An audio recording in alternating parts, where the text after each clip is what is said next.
I had to buy this movie on DVD to watch it. And now I'm gonna give it to my baby 'cause Noah.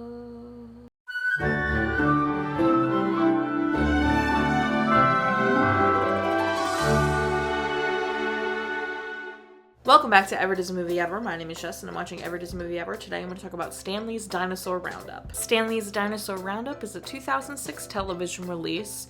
It's about Stanley and crew having to help save his great uncle's land by discovering dinosaur bones. It is directed by Jeff Buckland, animation director Choon Lee, editing by Daniel J. Rosen, music by Stuart Cole-Morgan, and it's written by Sherri Stoner. The film stars Jessica D. Stone as Stanley, Charles Shaughnessy as Dennis, Khylan Jones as Mimi and Marcy, David Landsberg as Dad, Ariadne, Meyers as Mom, Rene, Mujica as Harry, Shawn Pyform as Lionel, Philece Sampler as Lester, Hynden Walch as Elsie, and John Ritter as Great Uncle Stu.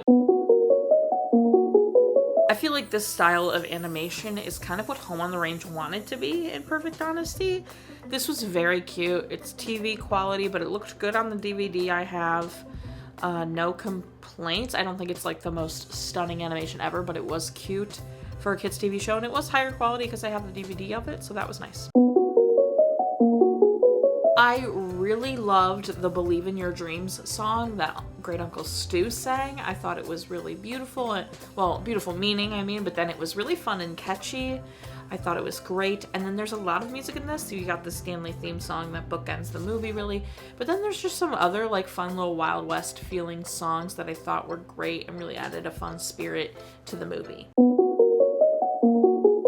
The standout line for me was when Great Uncle Stu said, "Great, fossilized to Scott." I thought that was fun. It made me laugh out loud.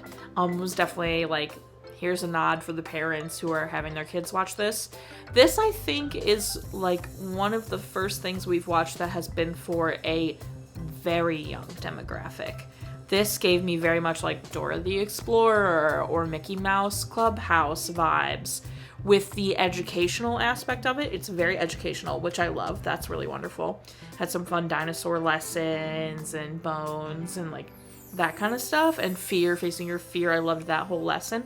But then there was stuff like actual, like a trivia show moment that Dennis did, which very much reminded me of like when Dora's like, "Can you say?" or "Can you see?" And then Mickey Mouse Clubhouse, I also know, is very much like, which tool would be good for this thing, or something like that. This had a very similar sentiment and quality to it. So I really feel like this is one of the first things we've watched that has been for toddler type entertainment, where like it's trying to also teach them things. With that said, though, I do think that this also totally does a great job of having an entertaining and through-line story. I feel like maybe if it had been an episode, it would have felt much more like a Dora or Mickey Mouse Clubhouse, but because this was a movie, they did have like a plot, and like Stanley's dealing with his fear of heights and being on the horse, and his great uncle's dealing with potentially losing his land, so they're trying to find dinosaur bones. Like, this had an entertaining plot and a good, like, fun familial relationship thing going on. Lester saying like stuff super intelligent like an adult made me laugh. The cat is really funny. Elsie, I believe, is her name. But overall, while I love that it was super educational and everything, it really like, I was like, okay, this is like your Daniel Tiger. I feel like, although I don't know, Daniel Tiger I don't think does the like, which would be good. So it's very like Barney-y call and response almost to the audience that some really small kid shows do. So I'm not like degrading it in any way. It is well made and well done, and every person that worked on it absolutely should be proud. It was good, and I think I've offered it to Sarah and Noah so Noah can watch it because I think it's educational and fun, and I think he's 3 years old and I think it might be really perfect for him. My favorite part had to be the skeleton reveal when they finally put it together. I thought that was really fun. I don't really have a least favorite part.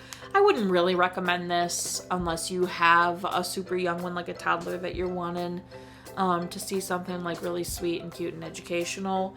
I don't think I also would watch this again, although to get my money's worth I might have to, but now that I'm going to be giving it to Sarah, I know I feel like I'm getting my money's worth. Specific moments that stood out to me, him being afraid to ride Blaze, I thought was a beautiful like lesson on how it's okay to be afraid to do something and take your time working up to it. And then the reveal of the bones being washed up after the flood was super good.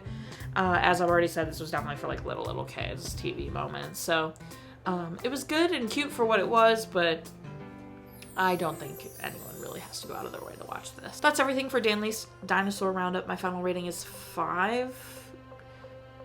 Bronchiosaurus. What are the tall ones? The long necks. Those out of 10. Our total movie count is. Parent That's Soul and Cry count are still the same. If you want to keep up with what movie I'm watching when, follow me on Instagram and Twitter. You'll find out what movie I'm watching when. I put out videos every Monday and Friday and sometimes Wednesday.